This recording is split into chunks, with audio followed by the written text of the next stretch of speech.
Hollywood silver screen presenting Loki season 2।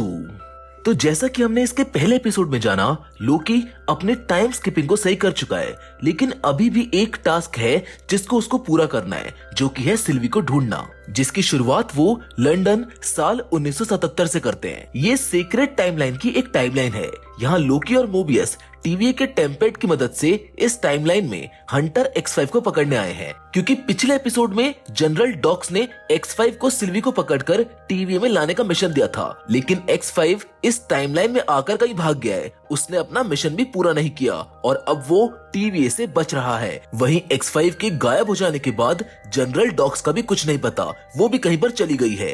अब क्योंकि लोकी और मोबियस को पता है कि X5 को सिल्वी की लोकेशन और डॉक्स के बारे में कुछ तो पता है, या कुछ तो ऐसी बात है जो वो सबसे छुपा रहा है, इसीलिए वो उसको पकड़ने यहाँ पर आए हैं। इस जगह वो दोनों जेनिएक नाम की एक मूवी के इवेंट में जाते हैं, जिसका एक्टर कोई और नहीं बल्कि X5 ही होता है, जो अब इस टाइमलाइन में एक एक्टर बनकर अपनी जिंदगी जी रहा है। वैसे तो हम जानते हैं कि टीवीए से पहले इन सबकी अपनी एक जिंदगी थी और इसीलिए X5 अब उसी जिंदगी को जीने की कोशिश कर रहा है। यहाँ पर उसका नाम ब्रेड वॉल्फ है। वो लोकी और मोबियस को देखकर भागने लगता है, लेकिन गली में हंटर B15 उसको पकड़कर उसका टैम्पेट छीन लेती है, लेकिन वो उसको धक्का देकर वहाँ से भी भाग जाता है। पर टैम्पेट ना होने से अब वो इस टाइमलाइन से तो नहीं भाग सकता। मोबियस भी उसको पकड़ने के लिए उसके पीछे भागता है, पर वो उसके भी हाथ नहीं आता। इतने में लोकी उस पर अपनी पावर से हमला करता है, लेकिन वो फिर खड़े होकर भाग जाता है, जिसके बाद लोकी उसे अपने माया जाल में फंसा लेता है। लोकी की पावर्स के आगे वो टिक नहीं पाता। लोकी खुद के इतने अच्छे रूप बनाता है कि खुद मोबियस भी पहचान नहीं पाता कि कौन सा लोकी असली है और कौन सा नकली। X5 को बंदी बनाकर ये दोनों टीवी में ले आते हैं। इनको पता चलता है कि X5 ने अपने टेम्पेट में कुछ बदलाव किए हैं, जिस पर X5 ये कहता है कि इन बदलाव से सिर्फ मेरी लोकेशन का पता नहीं चलता, लेकिन ये झूठ था, जो कि लोकी और मोबियस भी जानते हैं। ये दोनों इसकी टेम्पेट की पूरी जानकारी लेने औरोबोरस के पास जाते हैं, लेकिन वो पहले से टीवीए को बचाने में बिजी है। वो इन दोनों को अपनी लिखी टीवीए गाइडलाइन की बुक देकर कहता है कि तुम्हारे सारे सवालों के जवाब इसमें हैं और प्लीज अब मुझको डिस्टर्ब मत करना। जिस पर मोबियस उससे कहता है कि तुम ऐसा क्या काम कर रहे हो जो इतना बिजी हो। औरोबोरस इन दोनों को बताता है कि वो टेम्पोरल लूम को मॉडिफाई करने की एक मशीन बना रहा है, ताकि वो सीक्रेट टाइमलाइन में बनी बहुत सारी टाइमलाइंस को संभाल ले, क्योंकि वो अभी भी ओवरलोड हो रहा है और मुझको तो लगता है कि वो जल्दी फटने वाला है, जिसके साथ पूरा टीवीए भी ब्लास्ट हो जाएगा। उधर हंटर B15 कैसी के पास जाकर पूछती है कि क्या उसको रेवोना के टेम्पेट से उसकी लोकेशन का पता चला। दरअसल कैसी मिस मिनट और रेवोना की लोकेशन का पता लगाने की कोशिश कर रहा है, लेकिन अभी तक उसको कुछ नहीं मिला। वहीं लोकी और मोबियस X5 के पास सिल्वी का पता लगाने जाते हैं, जिस पर मोबियस कहता है कि X5 को हमारे सारे तरीकों के बारे में पता है, वो इतनी आसानी से अपना मुंह नहीं खोलेगा, वो हमें भड़काकर गुस्सा दिलाने की कोशिश करेगा। इसीलिए हम शांत होकर काम करेंगे। हम उससे सिर्फ कुछ ही सवाल करेंगे, जैसे सिल्वी कहाँ है, जनरल डॉक्स का असली प्लान क्या है, और वो उसको ऑर्डर देने के बाद अचानक कहाँ गायब हो गई। पर अंदर X5 इन तीनों में से किसी भी सवाल का जवाब नहीं देता, जिस पर लोकी उससे कहता है कि तुम नहीं जानते, लेकिन कई जिंदगियां इस वक्त खतरे में हैं। जिस पर X5 लोकी से कहता है कि तुम हीरो बनने की कोशिश मत करो, तुम विलन ही अच्छे हो। मैंने तुम्हारी फाइल पढ़ी है, तुमने पहले ना जाने कितने लोगों को मारा है और तुम्हारी वजह से तो तुम्हारी माँ की भी जान गई थी। X5 लोकी को भड़काने की पूरी कोशिश करता है, लेकिन लोकी किसी तरीके से अपने आप को शांत कर लेता है, वरना वो X5 को वहीं पर मार सकता था। पर X5 के भड़काने पर मोबियस अपने आप को शांत नहीं कर पाता और वो उस पर हाथ उठा देता है। इसीलिए लोकी मोबियस को शांत करने के लिए पाई खिलाने ले जाता है, जहाँ पर लोकी मोबियस से पूछता है कि अंदर X5 ने जब तुम्हारी टीवीए से पहली जिंदगी के बारे में बात करी तो तुम उस पर इतना भड़क क्यों गए? क्या तुम टीवीए से पहले की अपनी लाइफ को जानना नहीं चाहते कि तुम उसमें क्या थे और कितने खुश थे? जिस पर मोबियस कहता है कि अब टीवीए से पहले की अपनी लाइफ से उसको कोई फर्क नहीं पड़ता, क्योंकि वो सब उसको याद ही नहीं है। वो सिर्फ इतना जानता है कि वो टीवीए में रहता है और वो यहाँ खुश है और वो यहीं पर रहना चाहता है। जिसके बाद लोकी कहता है कि ये X5 इतनी आसानी से अपना मुंह नहीं खोलेगा और सिर्फ इसको ही सिल्वी की लोकेशन का पता है। जिस पर मोबियस भी सरकाज़म में कहता है कि इतनी आसानी से हार मत मानो लोकी, तुम भी तो शरारतों के देवता हो। इसी बीच ओरोबोरस अपनी मशीन बना लेता है और उसको लेकर टेम्पोरल लूम के पास आ जाता है, लेकिन जैसे ही वो टेम्पोरल लूम के गेट खोलने के लिए कोड डालता है वो कोड काम ही नहीं करते।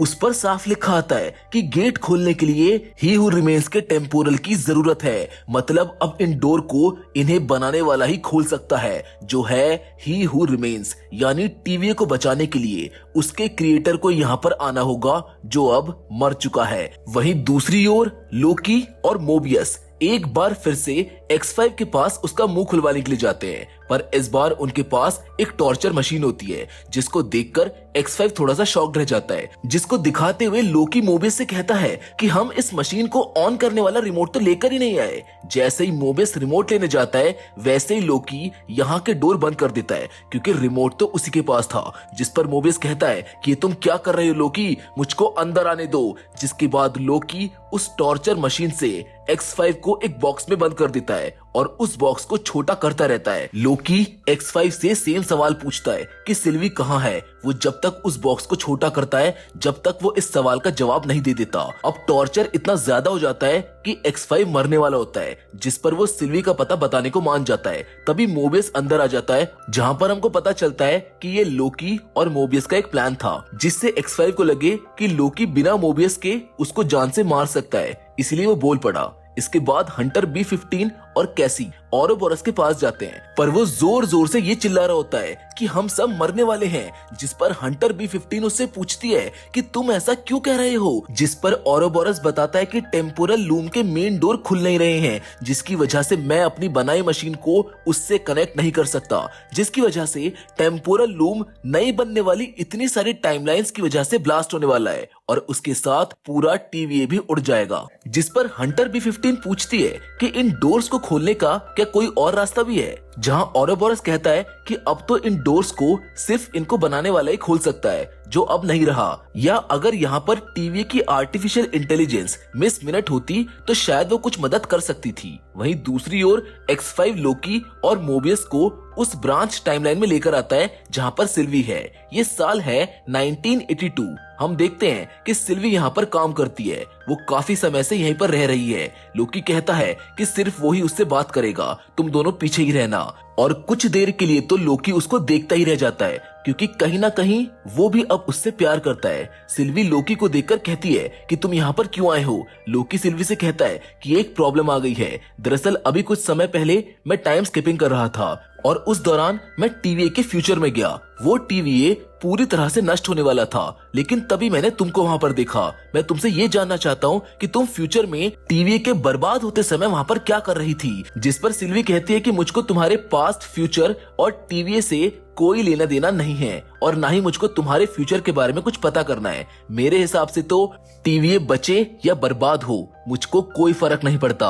अब ये जगह ही मेरा घर है और मैं यहाँ पर बहुत खुश हूँ। जब ये दोनों यहाँ पर बात कर रहे होते हैं तब अंदर X5 बार बार मोबियस से ये कहता है कि तुम्हें अगर इस जगह पर रहना है तो तुम रहो, लेकिन मुझको अब यहाँ से भेज दो। उसके बार बार ऐसा कहने पर मोबियस को उसके ऊपर शक हो जाता है। वो उसे बाहर लोकी के पास लाता है और कहता है कि लोकी, शायद हंटर X5 हमसे कुछ कहना चाहता है। लोकी के फोर्स करने पर अब X5 बताता है कि असल में जब वो जनरल डॉक्स के साथ था तो उनका मिशन सिर्फ सिल्वी को ढूंढना नहीं था, बल्कि डॉक्स का असली मिशन तो सीक्रेट टाइमलाइन में बनी नई टाइमलाइन यानी ब्रांच टाइमलाइन को नष्ट करना था।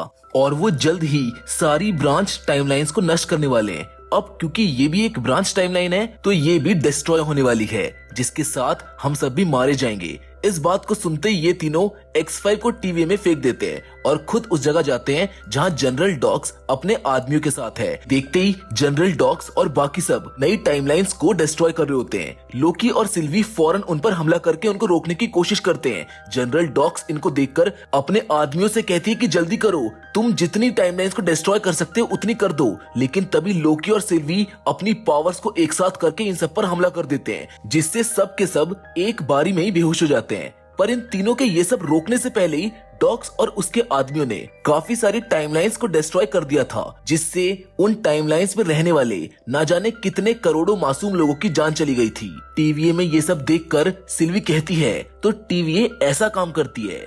इसमें रहने वाले लोग मासूमों का खून करते हैं। ये कहकर सिल्वी यहाँ से अपनी टाइमलाइन में वापस चली जाती है, क्योंकि वो टाइमलाइन डिस्ट्रॉय नहीं हुई थी, जिसके साथ ये एपिसोड भी यहाँ पर खत्म हो जाता है। वेल, अभी भी एक सवाल यहाँ पर है कि डॉक्स किसके कहने पर उन टाइमलाइंस को डिस्ट्रॉय कर रही थी। अगर आप मेरा इशारा समझ गए हैं तो प्लीज कमेंट करके हमको जरूर बताना कि वो कौन है जो डॉक्स को ऐसा करने पर मजबूर कर रहा है। और रही बात इस वीडियो की, तो प्लीज अगर ये पसंद आई हो तो इसको लाइक और चैनल को सब्सक्राइब करना ना भूलिएगा, क्योंकि फिलहाल तो आज की वीडियो में बस इतना ही। लेकिन हम फिर से जरूर मिलेंगे, और वो भी एक और नई इंटरेस्टिंग कहानी के साथ। लेकिन तब तक के लिए धन्यवाद।